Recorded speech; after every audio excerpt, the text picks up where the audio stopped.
going, you know. Good nervous chit-chatter going back and forth. And, yeah.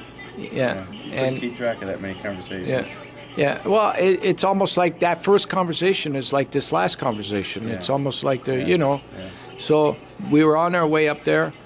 And then we arrived there, beautiful city, Rochester, nice, right? Really had a serene feel to it. We didn't get caught in any snowstorm or any, you know, but we arrived there, and then as we're going into the hotel, ready to, your first night, you know, ready to, and you had your own room. Oh, yeah. Got to apartment.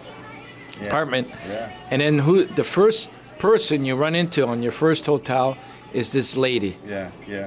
The doctor's assistant or the physician's assistant or whatever, operating in the organ and tissue repair or donate room. I don't know the terminology and everything, but she's sitting there waiting to go to work. She's doing a midnight shift out of Niagara Falls. She's on a 2-week stint at the University of Rochester, where we're holding an event. She's going to work.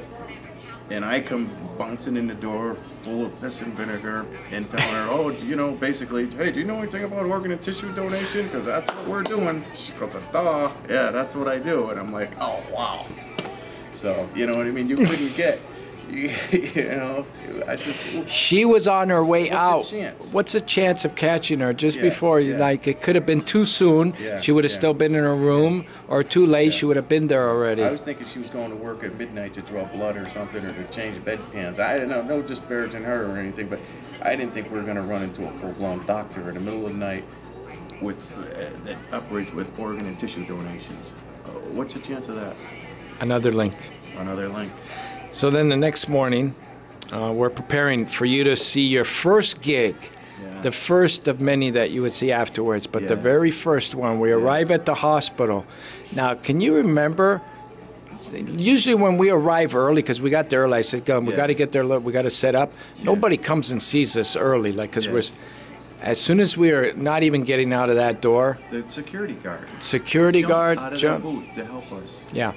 More than helpful, assisting us, gave us a beautiful parking spot right in front. Just cleared the path and said, you park right here. Don't worry about ambulances, people, women in high heels and coats and professionals and doctors walking, trudging through. They'll go around. Park here. And then who came rushing to the car? One of the organizers. Remember that girl? Yeah.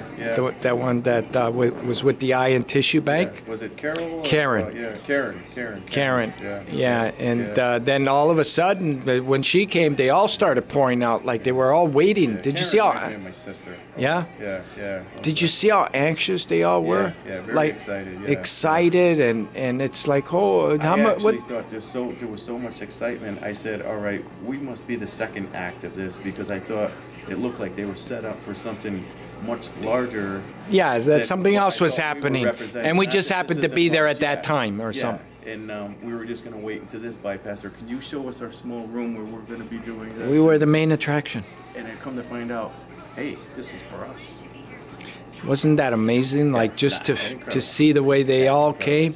And we're not talking, I mean, everybody's worth it when they come, you know, but we're talking about CEOs, the presidents, coordinates, coordinators. Yeah. But no, we're just going to catch it later. Oh, okay. She's going to understand. She's been more than patient with this, and she's been understanding these goals. Okay. So when she sees it, she understands now.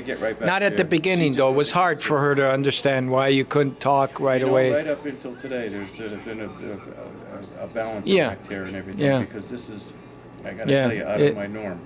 I don't, just from simple things of going out to dinner, or just sitting in front of a camera, or just organizing this, or being away from the home. So there's so many. It's all different. It's all, very, okay, let's just get back to Rochester for a sec, because there was that guy that kept he just said he wanted to be your buddy. Yeah, and he will be forever. Yeah, that was the CEO of the transplant organization up there. New England transplanters. I don't know. New York, upstate New York, which covers, I believe, Boston through New York. Well, upstate New York.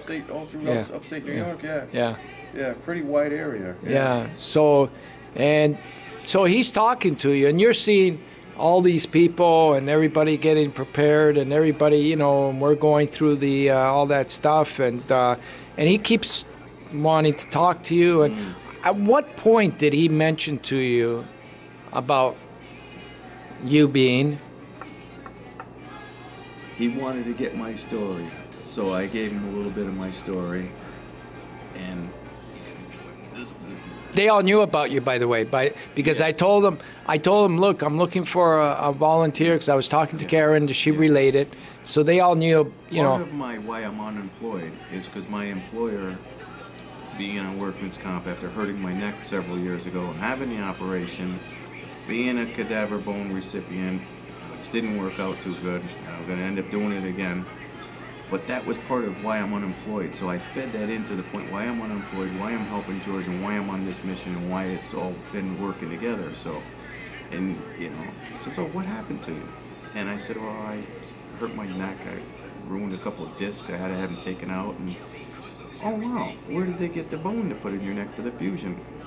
From your hip? I said, oh, no, they use cadaver bone. He said, do you understand that you're a recipient of tissue, a donor bone? And I said, no, I never thought of it. I never put it together. It never dawned on me the way my doctors laid it out to me. It's just a simple thing. They had this bone laying around somewhere from somewhere. I really don't, I didn't think somebody needed to sacrifice and give this bone. It didn't dawn on me. Another link. And I'm sorry it didn't dawn on me. Yeah. Another link. You know what? That must have hit you big time, though. I was stunned at first. I was stunned. And it made my connection to this so much stronger and tighter, even if they didn't have this connection to it. No, but this really sealed it. Yeah, it's just another, again, the connection. This is why this is connecting, possibly. I don't know. It's hard to explain. No, that's amazing. That piece is amazing. Yeah. And to have you have done that right on the news station too, because we're getting, and then he called you up. Yeah. And then wow, that's amazing. He didn't just call me up. He was like insistent. He was dragging his arm. He was like a wild man, like, get over here. But he told me prior to that, he says, you were going to tell your story. I want to hear your story. And he was so pointing a finger, and I said, look, I'm not a good speaker. I can't do it. And I joked around with him, actually. I said, you're going to need to give me a shot and a beer before I get up there, because I can't speak in front of people. I'll get you a strong cup of coffee, but you're telling your story. I love the guy. Oh, man. And that's how he talked to it. Man. Yeah. Wow. So we had a great event there, and you shared afterwards, and you started talking about those links right there, and you said, look, something's happening, because that, and there was another link that you talked about, and then we were on our way to Buffalo, and we weren't sure whether the event was going to go on or not. We were asking people, were the school still going to... We were in a 5-day blizzard. Yeah, exactly. So that, I think, arriving at that Buffalo hotel and making the general manager making us feel that way. Yeah. Remember, as soon as we met him. Yeah. He couldn't be any better. Matt. Yeah.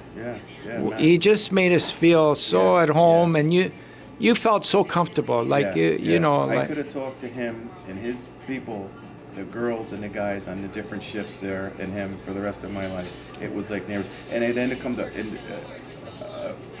to link him and I together. He grew up in Newtown, Connecticut, 30 minutes from East Haven, Connecticut. And he just came out here 9 months ago. So what is the chance? You know what I mean? I've been through Newtown all my life. I delivered the furniture there. I delivered the produce there. I delivered all my stuff there. So another connection or another link. Wow. And then we had a good 3 or 4 days. 4 days there. Yeah, we were there. We had a good 4 days because that was during the time when. I had to attend to some personal things in Toronto. Yeah. And get home, get a little break. And then plus, I wanted to prepare the event in New York for Quinn. Yeah. And so I wanted to do it properly, and... we couldn't do that in the motel rooms up to our butt in snow either. No, so, there was compelling reasons for me to get back to Toronto and then to reschedule to be back in New York in a week, in New York City. And so I went back to Toronto.